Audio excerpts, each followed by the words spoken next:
joining us today. As we begin, you are quite a celebrity on social media, as well as you have a huge following on fitness in the fitness fraternity in India. May I begin by asking you how many years as a fitness coach it has been for you and how your journey has been? Thanks, Pratik. Thanks, first of all, for allowing me to come down on this platform and talk to you regarding the entire fitness journey and everything else. Yeah, we have a few followers on social media, but people like to train, and that's why we love to train them. Speaking about fitness training and fitness trainers and coaches is a big line. It is a thick line. There's no thin line over there. Trainers are trainers who do stuff in the gym and in a studio, and they're training people. But coaches are different. You have to level up to become a coach, and that's where we want to move everybody to. Most of the trainers too. A coach will motivate. He will inspire. He will actually take you through your journey, whatever your fitness journey is, whatever wherever you want to go to. So that's the difference between the trainer and a coach.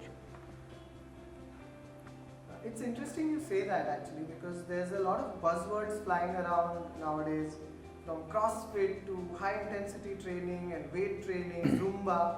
So could you help us explain the main differences between them and also the difference between a conventional gym and a studio? Okay, we'll try CrossFit first, and we'll talk about CrossFit for a few lines.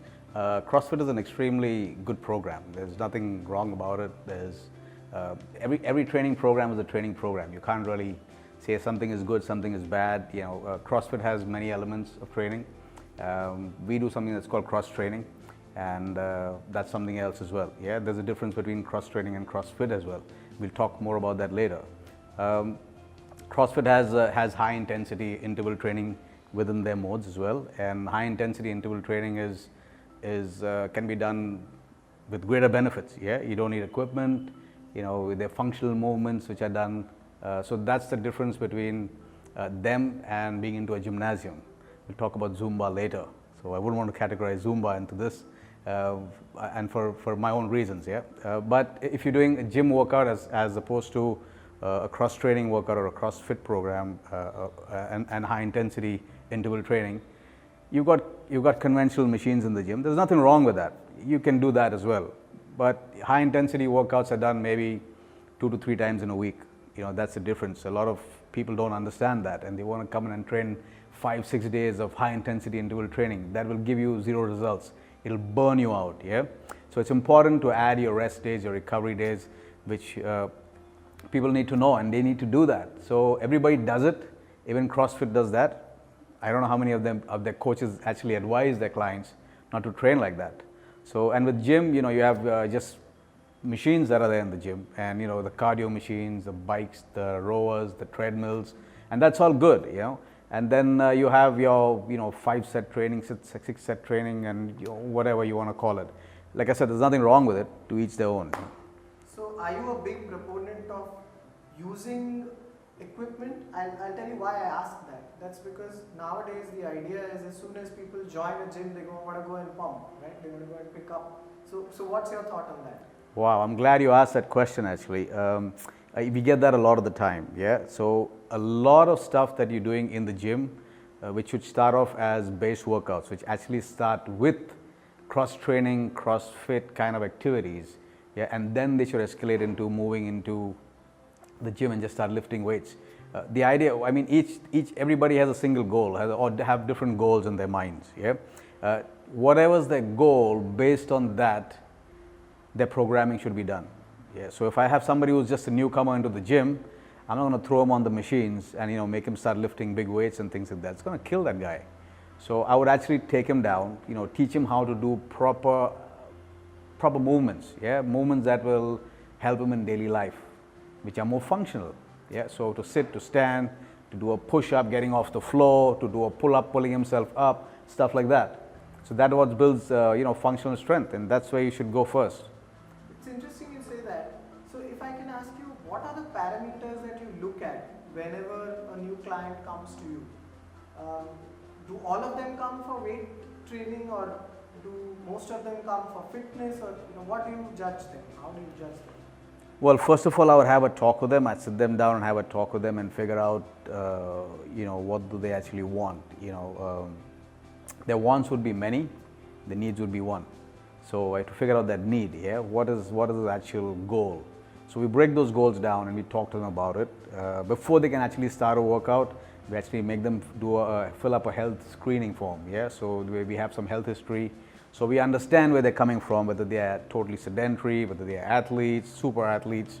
You can't train everybody the same. I mean, I want to give them the same kind of training as in terms of an elite athlete for the regular gym Joe or whatever you want to call him. But I need to know where he's starting, and that's important. That's the key factor as to when we start off. So unfortunately, since we don't have a Venancio in every gym or a studio, how does somebody who's starting their workout journey, how do they begin? Where do they begin? And what would your advice be to an average Joe who's just going to start on his weight loss or fitness journey? Well, first of all, I'd advise them that they join a place that is well known for its authenticity, and where the coaches or the people who are actually training them are liable and have good integrity. That's number one. So normally if you get people walking into a gym or joining a gym, that's it. They pay their money and they don't show up the entire year. So what's happening over there? Okay, gym owners are happy. Sorry, gym owners, but yeah, they're happy, but that's not it. You're in the business, you're in that space to help people, actually meet their needs and meet their goals and things like that, because you understand everybody has a different goal. Everybody has different aspirations. If they want to look good, they just want to lose weight and things like that. So it doesn't just happen just like that. You have to go through that journey with them. Yeah, the important thing is that you understand their journey and you walk with them in that journey. So that gives you a different fulfillment for them and for you, and that's when they keep coming back to you. That's number one. If you have that one-on-one relationship with everybody that you train, that's what you should look for when you go into a gym or into a studio. Yeah, that's the most important thing. If you feel at home, it should be like training along with somebody who you enjoy training with. And if you don't, then don't do it. Don't give them free money. So how does one make out who is a genuine trainer? Is there a qualification that they need to look out for? Because with the advent of social media and other things, most trainers do come across as friendly. So how does one make out the difference between somebody who's just been working out and now helping you and somebody who's a qualified trainer? Wow, man, you hit the nail on the head directly. So we'll take the first part of that question. So when you said how does one come to know, what are the parameters? First of all, you need to figure out whether the coach, the trainer, whoever that is a certified trainer and a qualified trainer. When I say certified, somebody could go to a workshop and say, I've done this. But certifying, that means you meet the required standards to teach somebody what to do, how to do it. So if you can just give an example of a certification. So I would say there's, you need to look at the American Council on Exercise, which is also called the ACE certification program, and there's the American College of Sports and Medicine, which is the ACSM. They're very good, and they are very reliable. They've got good authentication world over. There are many others. There's the IDEA, there's ISSA. There are many certification bodies, but with the ACE and the ACSM, they have very strict guidelines as to who becomes a trainer and how they become a trainer, and that's something that you want to look for. So there are also in most gyms you find trainers who have been working out at the same gym and then they come back as trainers there. They joined as members and then they come back as trainers. How do you distinguish between them and an actual qualified genuine coach without asking for the qualification? Right. You will know that straight away. It's just in terms of the way they will treat you, the way they will train you. They will train you like they're going to train, you understand it simply, by just talking to them just for a little while. And if you have no experience in talking to or in figuring out what's happening, you just need to take a look around and find out one from the next. If there's a qualified one or an unqualified one, you'll understand that straight away. Yeah, but asking for a certification, that's your right. That's very important.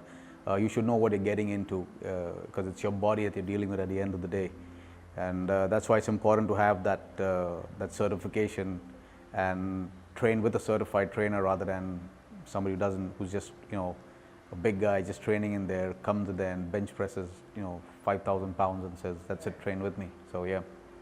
So, do you believe that exercise is the only component of a healthy life, or is it a combination of many things? You can't really say exercise is the only thing that you need to do. Yes, you need to move, but the most important factor is the nutrition. So when I say that, actually it's 80% of nutrition, and sometimes even more if you're a competitive athlete and things like that. You need to know what goes into your body. If you purchase a Porsche, you're going to put A-grade engine oil in it to make it move, right? You're not going to put something that's off the street. So that's the difference between a Porsche and a truck. I was going to name the truck, and a truck. So, what do you want? You want sleekness, you want good looks, you want everything else. That Porsche is going to look good as opposed to the truck. So, yeah, nutrition plays a very important role. In fact, it's the key to having a fit and a healthy body. Because most people have this doubt that if I want to be fit, I need to go to the gym. If I want to lose weight, I need to eat right. If you can explain to the layman out there how these two are connected, and dwell a little bit on weight loss as well, or fat loss. Okay, so there's a saying that comes around and it's always around. It says bodies are built in the kitchen. So it's reality. I mean, it's what you eat. I know for a fact that if I've eaten, had a bad meal the night before, and I've come in to do a HIIT workout the next day, I'm going to suck at it big time. I won't have the energy and the proper nutrition to get to my goals. It's as simple as that. So you are what you eat. So now if you're figuring out, if you do not have a healthy lifestyle, okay, it's going to play hardball with you basically. So no matter how hard you train, if you're not having proper nutrition, if you're not having enough good supplementation, if you don't rest enough, nothing's going to happen. It's like you're driving your car, a two-wheel drive in the sand, and you're getting nowhere. It's as simple as that. Does that not imply then that fitness trainers also will have to know at least the basics of nutrition, not just pertinent to the regular anda khao and protein PO kind of thing that we keep? Oh wow, there you go, you hit it again. So that's the regular gym guys, right? The regular. I'm not taking pot shots at gym guys or anything. I'm talking about trainers in general. They come out with and I've seen this and I've experienced this, not only around in Mumbai. It's all over. It's all over. There's you can't really pick out a spot and say that's what trainers do. The moment they become trainers, they think they're nutritionists as well. The key role is very different of a nutritionist and a trainer. A trainer to stick to training. Nutritionists should do their job and just stick to nutrition, and that's important. That's very, very important actually. There's no fine line there, boss. It's a very thick line. So, and they don't need to cross over, unless they're doing both, yeah, and they're qualified to do both. Great, yeah, that's good. So, since we don't again have Venancios in every gym in the world, in Bombay or India at least, where is it that a trainer should draw the line between giving the right advice and going or stepping into a dietitian or a nutritionist's shoes? Like I said a little bit earlier, the trainer should stick to his training and should not overdo anything. That he should just talk about, probably maybe, I don't know, just tell the trainee or the client or the member who is training as to what they need to be doing, but immediately put her on to a nutritionist. So that the nutritionist comes in exactly where they're supposed to be. In fact, they should first be seeing a nutritionist, and then they should collate and work together to give that client or that person the body that he or she needs, that wants. So that's important. So since we are on this subject, could you shed some light from a fitness coach's point of view on the difference between weight loss and fat loss? Are they the same? Are they different? how do you go about it from the fitness angle? Okay, that's a bit of a fine line, but it's not so fine anyways. So weight loss, if you're looking at weight loss, there are two sides to that coin again. So some people might say, you know, or some of us say that weight loss, fat loss is almost the same. It's the same thing. You can coin it as the same thing. But if you're looking at weight loss in general, then what are you looking for? Anybody can lose weight. Stop eating, you're going to lose weight. Okay. The important factor is that if you're losing weight, you should not be losing muscle, and that's what's going to happen. You're going to lose muscle, you're going to lose water, you lose some sort of body fat as well. The key is to maintain muscle mass, in fact add some more if you can, but burn fat at the same time. So muscle plays a very important factor. If you have more muscle, you're going to burn more body fat. It's an active tissue, right? You know, there are small powerhouses called mitochondria in the muscles, which actually help. So the more mitochondria you have, the more chances you have of burning body fat.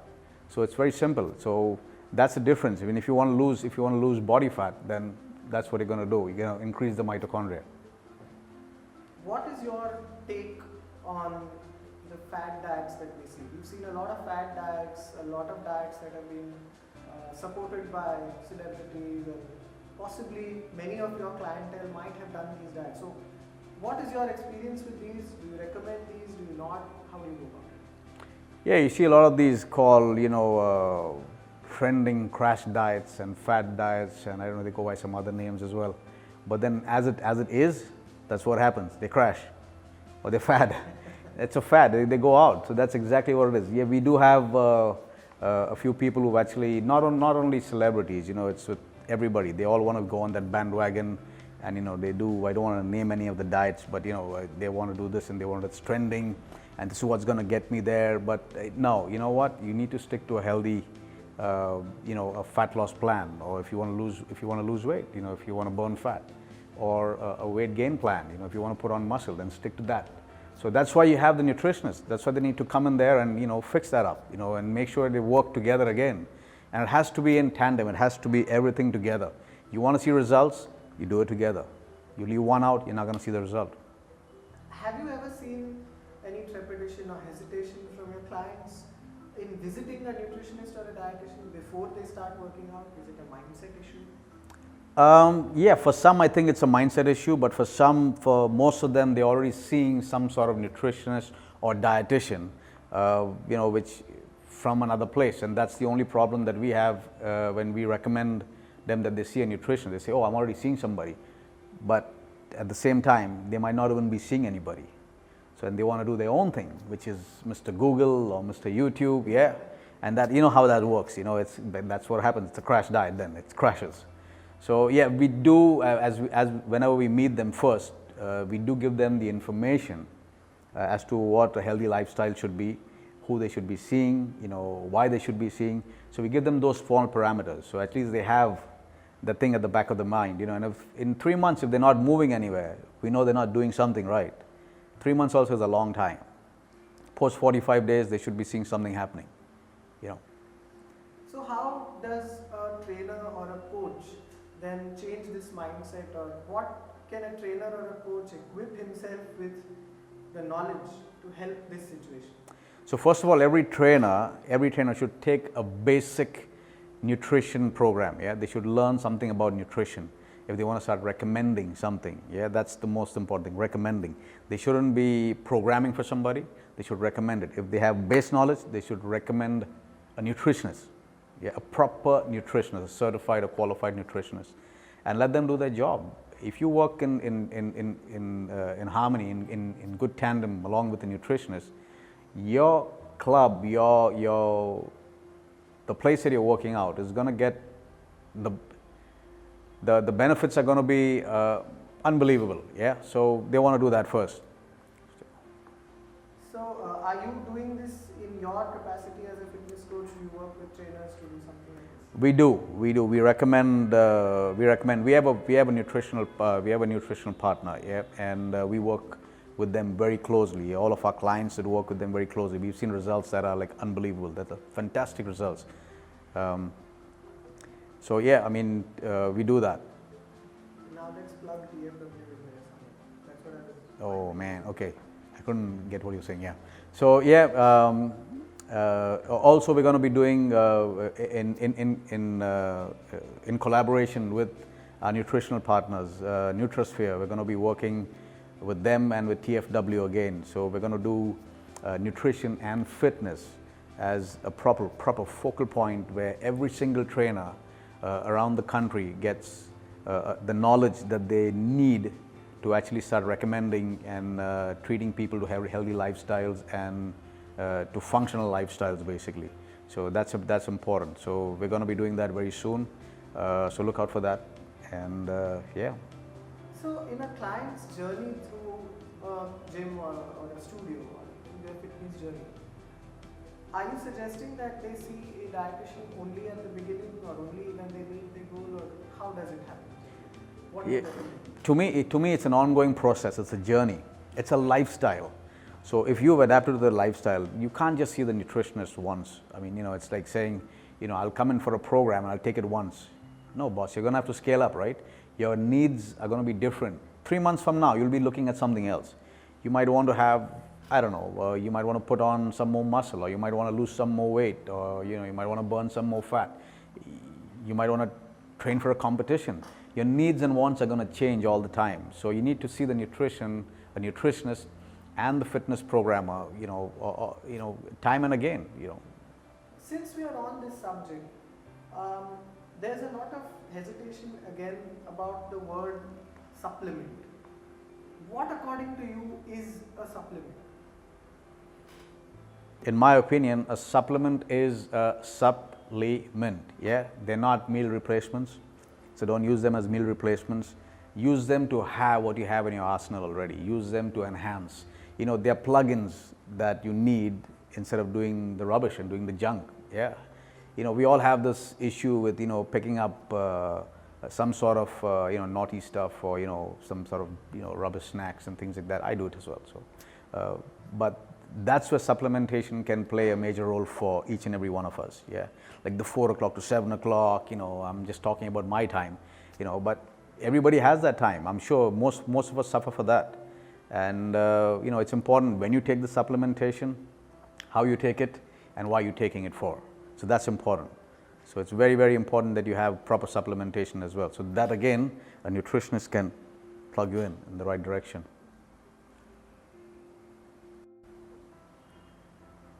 But for supplementation, whenever we hear this word, there's always a negative connotation, and most people either relate it to bodybuilding or steroids.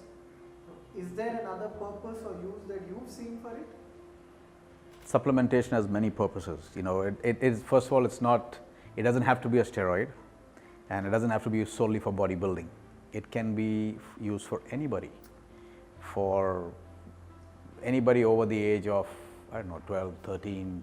You have different supplements for different people. Yeah, I mean, what do you call the vitamins and the minerals that you take? The supplements. So how's that bad? It's not bad. So everything has a purpose, right? Every single supplement. You can have supplements to relax you. You can have supplements to keep you more active. We're just talking supplements. So people just talk about supplements in bad light because they relate it to bodybuilding, and bodybuilding is not bad. There's nothing wrong with it. But people just mix and match it again, thanks to Google and YouTube. So how do you deal with clients who maybe are on a particular type of program and need a health food integrated into that? How do you deal with that kind of hesitation? How do you talk to them? What do you say? Well, in the first place, somebody is only going to take something from you if they believe in you, and if they are comfortable with what you're saying and with the way you're dealing with them. So that is a rapport that you build up. That's very important. So, and also when they speak to somebody who is actually qualified and tells them the benefits of what can happen with them taking the supplement, that makes a very big difference. So people understand why they're taking it and they see the results, they're definitely going to get hooked onto it. They're going to do it. They're going to use it again. What kind of supplements do you generally recommend people? So people who train with us, I'm just talking about us who train with us, we have several recommendations that we do. We do things like a protein-based soup, whey protein, which is a supplementation that they take after they finished working out. There's fat burning supplement, which they use after the training program, after they finish the workout. So things like that. So, and we make sure they take them as per when they have to take them to see the result. That's important. So like I said earlier, you have to know when to take them, why to take them, and how to take them. So again, we are faced with the same problem here of quacks in the supplementation world. So how do you firstly judge the quacks from the genuine ones, and how do you help your clients do that? Okay, so for the quacks, you say quack, quack. No, I'm kidding. So the quacks, you'll understand them because they are the ones who are, I don't want to target anybody or anything like that, but the ones who don't know what they're talking about, they'll tell you to just, as soon as you see them, they're the first ones recommending what you need to take rather than you seeing a specialist. So those are the quacks. Don't go by what they're saying, because they're taking it and they're doing it and they're doing something else also, but they won't tell you that. They just put you on a cycle of, a barrage of things which you don't probably even need, and that's the difference. If somebody's saying that you're taking, if somebody who's certified or qualified is telling you to take a certain supplement like a post-workout meal and a post-workout supplement, that's the difference between somebody just telling you have this, and you have this. If you've not taken any supplementation, any kind of supplements, and someone throws you in with a pre-workout, post-workout, in between and things like that, that guy is full of shit. Don't do it.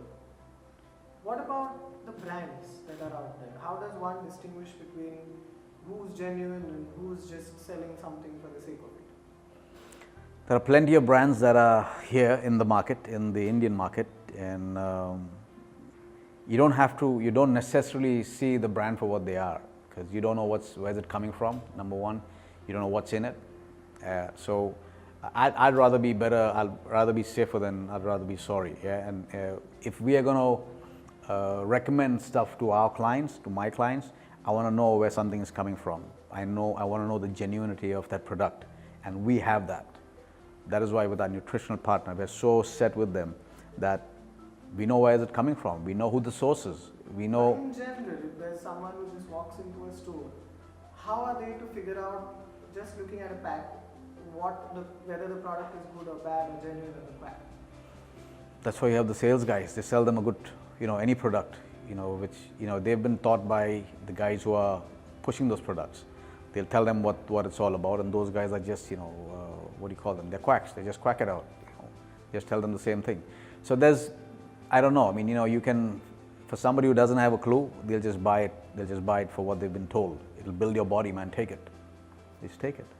So, but if you know somebody who's actually coming down to you, talking to you about it, and then telling you what to take, recommending something for you, I'd rather you stick with that and understand the genuinity of that.